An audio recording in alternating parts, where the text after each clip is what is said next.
Welcome to Dadograms. I ran into something the other day that honestly caught me off guard and made me stop and think about how fast memories fade, how quickly things that once mattered can slip away, and how easy it is to assume something will always be there just because it once mattered to us. I was driving with one of my kids, and like I always do, I was trying to expand his listening experience a little bit. We were talking about our favorite music and swapping favorites when I suddenly realized he had never listened to Garth Brooks before. And in fact, he didn't even know who Garth was. That honestly surprised me because while I was never a huge country music fan, Garth Brooks was a massive part of nearly everyone's soundtrack back in the 1990s. So I told him about one of my favorite songs of his, The Thunder Rolls, and I pulled out my phone to play it for him so that he could hear what I was talking about. Only the song that came on was terrible. The voice didn't sound right, the production quality felt cheap, and the whole thing felt disconnected from what I remembered. At first, I was wondering if memory was playing some kind of weird trick on me, but then I realized what was actually happening. I wasn't listening to Garth Brooks at all. It was some tribute band that had somehow slipped into the search results while the real thing wasn't actually there. Now, I was relieved it wasn't him, but then I got kind of curious. So I started trying to find actual Garth Brooks recordings anywhere I could. I checked Spotify, iTunes, Apple Music, and even a couple other apps. I kept coming up empty in places where almost every other artist I've ever listened to is instantly available. I finally had to tell my son just to ignore what he had heard because it wasn't even the real song and it sounded so bad that I didn't want it poisoning his first impression. The frustrating part was that I couldn't even fix it by pulling up a real version of Garth's music. It simply didn't exist. That was the moment something bigger clicked for me. If something this big can quietly disappear from everyday life, what else are we losing and not even noticing? Some of the greatest music of my generation has quietly become harder to access than most people realize. And when something becomes harder to reach, it doesn't just become inconvenient. It slowly fades away from awareness, and once it fades from daily life, it stops getting passed down. Here's what makes that so surprising. This isn't some obscure artist who naturally just faded away. This is Garth Brooks, for Pete's sakes, who was at one point the biggest selling and highest paid musician in the world. He sold out stadiums, broke sales records, and for a while was operating at a level today we compare to Taylor Swift. He earned every bit of that success. Then, at the peak of his career, he made a decision that I actually kind of respect. He stepped away from touring and recording so that he could be present with his kids and raise his family. That takes conviction like most people can't even imagine, especially when massive money and momentum are pulling you in the opposite direction.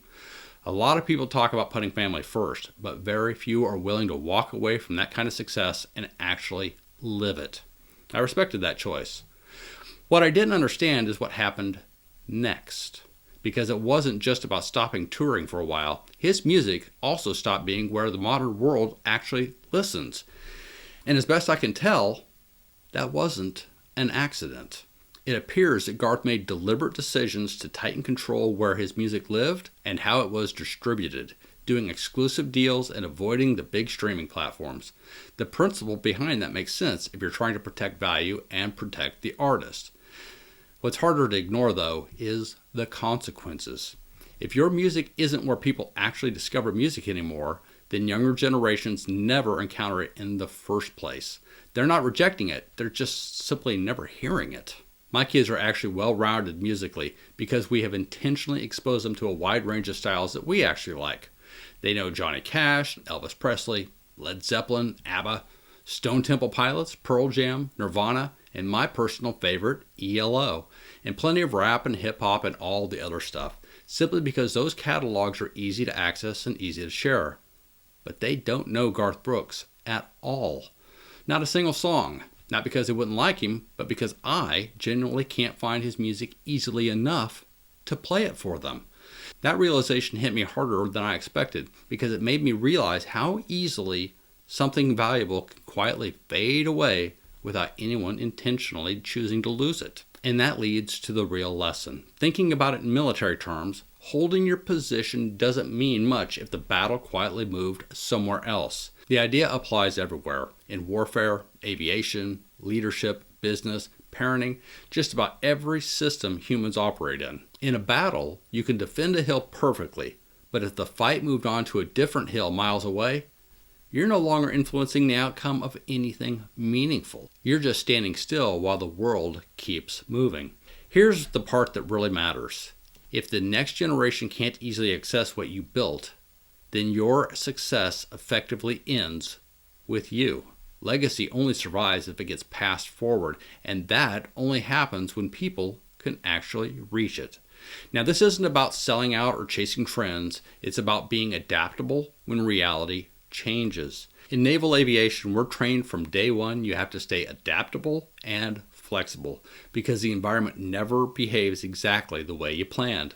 I mean, after all, weather shifts, winds change, fuel burns differently than predicted, and for us in the Navy, our landing site, a ship, can move on its own, and that can create all kinds of uncertainty.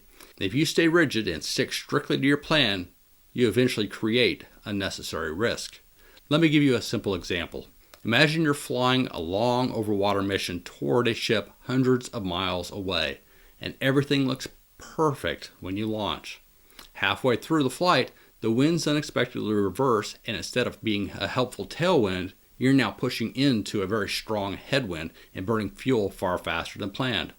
At that point, you don't get to stubbornly cling to your original plan. You adjust. You turn back early, you reposition the ship, or you divert because the mission still needs to get done even if the path changes. That same thinking applies everywhere in life.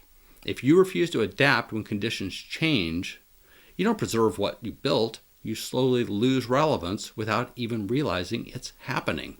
That's exactly what this situation highlights.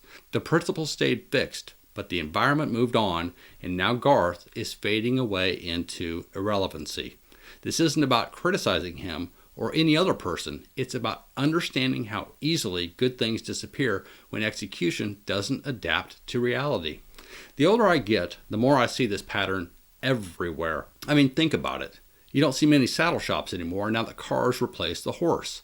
Businesses that refuse to evolve fade away. Leaders who stop learning stop influencing. Parents who refuse to engage new realities slowly lose connection with their children. And artists, still trying to sell records the way they were back in the 1990s, are losing out.